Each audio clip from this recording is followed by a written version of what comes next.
Hi everyone, this is Naomi and I am going to talk to you today about my classics wrap up. And I think I read 8 classics this month. I don't know how it suddenly built up, but I was like, whoa, that's a lot of books. So here we go. We'll talk about them more in depth. And I think I'm going to talk about them first of all in non-spoilery terms, and then I'll jump into maybe a few spoilers if I feel like it. And I'll leave down below the links or the time lapses to every new book. So if you want to skip one book just for the spoiler's sake, then you can do that. But I'm kind of thinking with classics, everyone seems to know them pretty well, or if not, they've been around a long time. So I'm not too worried about spoiling people if they've already read it, since a lot of people have read some of these classics at least. So the first book on my stack is one that I know not many people have enjoyed. I personally enjoyed it a lot, and I think it's just because I don't know. I just went into it expecting one thing and not getting it, but then I also kind of enjoyed where it went anyways. And that's The Passenger to Frankfurt. I do not have a dust jacket on in this one. But in this book you meet Sir Stanford, and he is going on a plane back to London. Now in Frankfurt, where he is a passenger or waiting for his plane, he is approached by this young woman who looks very similar to him, and she says, "Can I please steal your identity, basically? If you walk away and leave your passport, I will give you a drug I'll put a drug in your drink and you'll go out and you'll pretend that you've been robbed," basically. And so he does it. He's like, well, why not? You don't normally come across these instances all the time. And therefore, that begins the whole story. So she ends up being a spy, and people are trying to kill her and hunt her down. And it's really interesting. I found it's very political. I'll say that. It is interesting. I did enjoy it. I enjoyed the spy, espionage side of things. I enjoyed the different relationships. It is definitely not for everyone. I can say that with absolute certainty. It's not for everyone, and I would never recommend this to be a good place to start with Agatha Christie, but I enjoyed it a lot. And I know that because it's not her typical murder mystery, and it's not a murder mystery by any standards. Most of what's in her other books is not in this book. And most of what's in this book is very different from the other books I've read of hers. And so I don't recommend this as the first one to start with, but I did enjoy it. And I know that makes me a minority, but hey, everyone's a little different in their opinions. So yeah, I gave this one a 4-star. Probably closer to a 3.5, but I don't give half stars, so 4 was where I landed. The Passenger to Frankfurt fulfilled the prompt on the Book Junkie Trials for a TBR vet, one that's been on my TBR for forever. For Medieval-a-thon, The Passenger to Frankfurt counted as my book that has been yellowed by time. It's quite yellow. The next book that I want to talk about is The Phantom of the Opera by Gaston Leroux. I still don't speak French, so I don't know how to pronounce his name. I hope I'm pronouncing that right. But this one, if you don't know about The Phantom of the Opera, I picked this up. I found it in a used bookstore, and I was surprised to find a physical copy of The Phantom of the Opera, because I've watched the movie and enjoyed the movie, and I watched it on Broadway and I loved it on Broadway, and then to find a physical copy and be like, oh, it's a book. I didn't know that. So basically in this one, if you have never heard of Phantom of the Opera before, it's about this opera house in France, in Paris, and there's this this ghost that haunts it, and people are terrified of it, and people have seen the ghost, and if they talk about seeing the ghost, then they kind of go missing. And the ghost becomes obsessed with one of the girls who's very low in the totem pole. She's not a very great singer, she's not very well accomplished, and she's very much like one of the course girls. And so her name is Christine, and he becomes obsessed, and it's about him making her better, and then the drama ensues when he won't leave her alone, and she's not exactly welcoming of all his attentions. So yeah, it was very close to the book, or not very close, it was very close to the movie if I remember correctly. It was also very well done, and it's told in the perspective of like an audience member, like we're watching this as a play or we're watching something. It'll be like, as I saw this is what happened, and as you saw, like, as we see that kind of thing. It was like you and the narrator were in the audience side by side discussing the play that you were watching, kind of thing. It was very interesting writing style, and I really did enjoy it. So yeah, that was it was a really good book. It was definitely a horror book, not what I expected. But yeah, it was good. I gave it 4 stars, and I would definitely recommend it to anyone who's wanting a creepier Halloween classic, because it was interesting, for sure. Phantom of the Opera fulfilled the prompt for Book Junkie Trials as the book with a hint of romance for the first step on my scribe path. For Medievalathon, Phantom of the Opera fulfilled the prompt to read a book that was read under the dust jacket or read on the cover. The next book that I read is Of Mice and Men by John Steinbeck. Now, this is a very short book, and I was reading it for a buddy read with one of my friends, and I just didn't connect to it. I don't know why, but I just really struggled with it. I felt like it was, it covered a lot of topics, and I really appreciated all the topics and all of the things it was referring to about the time, about the racism and the poor and the poverty and how that all played in mental illness at that time. But it was very, I don't know, disconnected for me. I didn't really enjoy it. It was a good place to start with John Steinbeck, though. It was funny, though, because I was trying to listen to the audiobook of this, and I can't listen to, apparently, a southern accent on audio. I tried so hard. I normally put it on faster than normal talk, and it was bad. I couldn't understand a word. Then I put it down to regular speed, and I still couldn't understand anything, so I had to physically read it, which isn't a bad thing, but I just had the audiobook, so why not listen to it as I walk? But no such luck. So I gave it a 3. I felt like it was a really in-depth, but not very long in-depth look at the different cultural aspects. It definitely touched on several different problems of the times, without going into a lot of detail in some places. Yeah, and it definitely brings up a moral dilemma of what's right, what's wrong. There's no black and white in some cases, so it was good. If you're interested in this, I recommend it. It is definitely not a happy book. It definitely looks at the poor, and it doesn't end in a nice little bow. But yeah, it was very, very good. I just didn't connect as well, and I just felt like I was disconnected from the characters and the plot. It was kind of something like I was watching through a fog, if that makes sense. So I gave it 3 stars, and it was kind of a, not so much of a meh book, but I understood but I didn't connect book.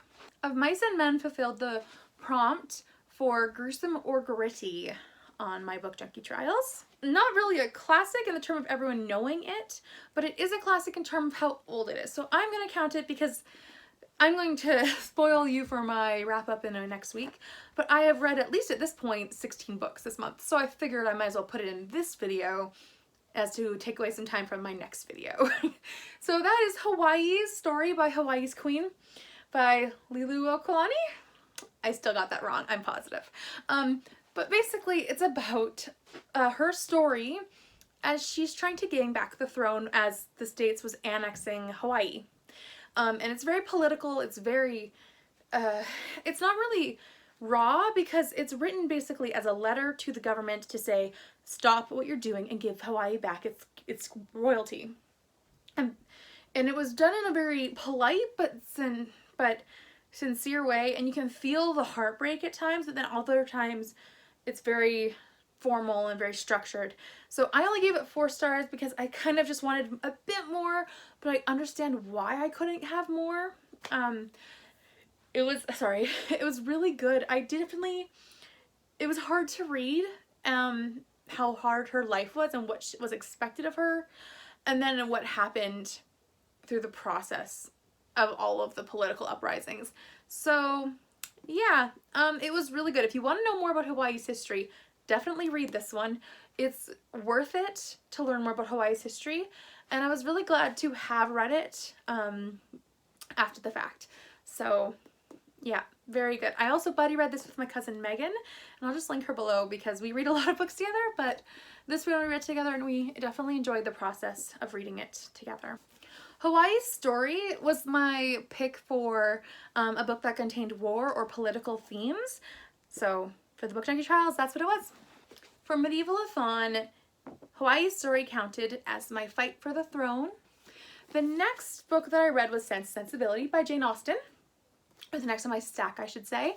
I listened to the audiobook of this and it was so good. It was by Rosamund Pike and I recommend it entirely. It was for Jane Austen July and it was amazing. I love this book as a whole. It's not my favorite Jane Austen, but it's like top of the litter, and I'll just say that my lowest one that I don't like the most is a 4-star. So this is obviously a 5. It's just so good. I really loved re-listening to it and re-immersing myself in the story and the characters and Colonel Brandon and Marianne, but mostly Eleanor and like some Edward, but also Lucy. I love Lucy. She's awful, but I love her in like the sense that she's a character.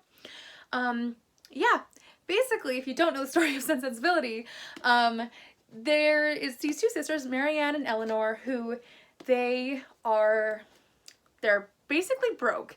Their father dies and their brother or half-brother doesn't give them anything as the law demands that he has everything. So they're basically broke aside from the small little allowance that he gives them once a year or once a month. I can't remember exactly. So it was very interesting. They move to the small little cottage and then they meet these people, these relatives who are all very eccentric and very weird at times. But they are so good and so well written, especially the John Willoughby character in this. He's just so good in the best, in the best and the worst ways. So now I'm entering into spoilers, but first I will say you should pick this up, especially the audiobook by Rosamund Pike. Definitely. Okay, now on to spoilers. The whole John Willoughby and Eleanor talking after Marianne is sick was just so interesting to read about again. I remember reading it before, but reading it again, it was just so good. It's definitely something where I was enthralled with the whole idea of Eleanor being this mama bear kind of thing with her sister, and especially with all the drama that has just happened with Eleanor sitting by her sister's bedside and waiting for her to die or survive, but you're thinking either or is an option, and then to go downstairs and have to deal with that, I was like, wow. You can tell why Eleanor kind of lost her temper a little. And then also Lucy Steele is really interesting to listen to again. I found it she's so conniving and so ruthless. She comes off, I think the first time you read her, as like this innocent, oh, I don't know what I'm doing kind of person. And then like the second time you're like, no, she knows exactly what she's doing. If not exactly, very close. And she's doing everything in her power to destroy Eleanor and Edward's potential relationship. And she's very well written. I also really love how John Willoughby's character arc as a villain is really really fleshed out. It's not as cut and dry as some of her previous work or has some of her other works. It's very, very flawed, and he's a human and you can tell that, but he also has villainous qualities and he also has hero qualities in a sense. So it's a nice tug of war with that. I do really love Edward though, and I love how loyal he is. I just wish I got more of him actually when I was reading this again. But then again, I feel like a story about family, about Eleanor and Marianne and their sisterhood, their sisterly like lives together, as well as about their mother, who's just ridiculous. And Margaret's always forgotten, which I feel really bad about. But I felt like it's a story about family, especially Eleanor and her ways of pushing through anything crazy that happens in her family. She has to push through because her mother won't acknowledge that it's a problem. Her sister is in this mentality of, oh, you only get to be dramatic once in your life and you better be it now kind of mentality. And it's just very frustrating for Eleanor. And I really appreciate Eleanor even more on a reread. So I really did enjoy this. Sensibility was a reread, so it is my reread pick for the Book Junkie Trials. So my next book that I picked up was The Hobbit. Now, I didn't plan on reading this month. It was actually something that I just picked up because I needed a dragon prompt for both Book Junkie Trials and for Medievalathon. So I picked it up for that reason alone, because it has a dragon on the cover. And I had the audiobook and I was doing the 24-hour readathon, or 24 and 48, and I needed something to listen to. So I picked this up off of my Audible account and I was blown away. It was so good. I couldn't believe how forgot how much I forgot of this. I really loved it. It kept me engrossed the whole time with Bilbo Baggins and his trip to all these different locations in Middle Earth with these band of dwarves who don't respect him and then slowly grow to respect him. His adventures are just crazy. He totally saves the day in all of the in all of the situations. Basically, he's the one who figures out how to survive, and they would have been dead like within the first stop if it had not been for Bilbo. So it was very cool. I also really enjoyed how the dynamic of the group worked out. The different elves and, or not elves, the different dwarves and how they interacted with each other and then the different locations they went to. It was basically flawless. And I don't read a lot of fantasy, but I definitely enjoyed this. I gave it 5 stars. For the Book Junkie Trials, however, I decided to use it as my prompt for dealing with dragons, or for book about dragons. And then also for the Medievalathon, I was going to use it for my dragon book, but I have another dragon book that I read this month. So this is actually going to be my book for a book that has elves in it, as it is Middle Earth. The next book I picked up was Northanger Abbey. Now, I had an audiobook of this and I thought it was a full cast and I was like, oh, that's just gonna be great. And then I discovered it's not like a reading of the book, it's a radio drama, basically. It was a 6-hour radio drama, so it was not cutting anything. And basically all of the lines in here were word for word in the radio drama. And they had Emma Thompson read as a narrator, in a sense, as Jane Austen. And so it was very, very good. I liked all of the cast. I thought it was very well voiced. If you're wanting to get like this book in audio form, don't use that one. I'll put a picture of it up here, but I really enjoyed it. It was it made me really cringe at John Thorpe. I didn't love him at all. He drove me nuts and I was like, ugh! I was ready to strangle him.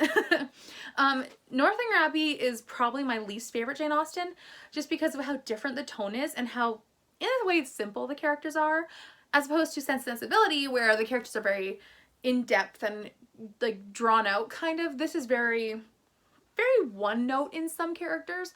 Some characters are very flawed and different, but in some characters you're like, I can tell a parallel between certain characters. But I still gave it 4 stars. I really enjoyed it. And I love how Catherine Morland learns about life in the different situations. Now I'm going to do some spoilers for this one as well.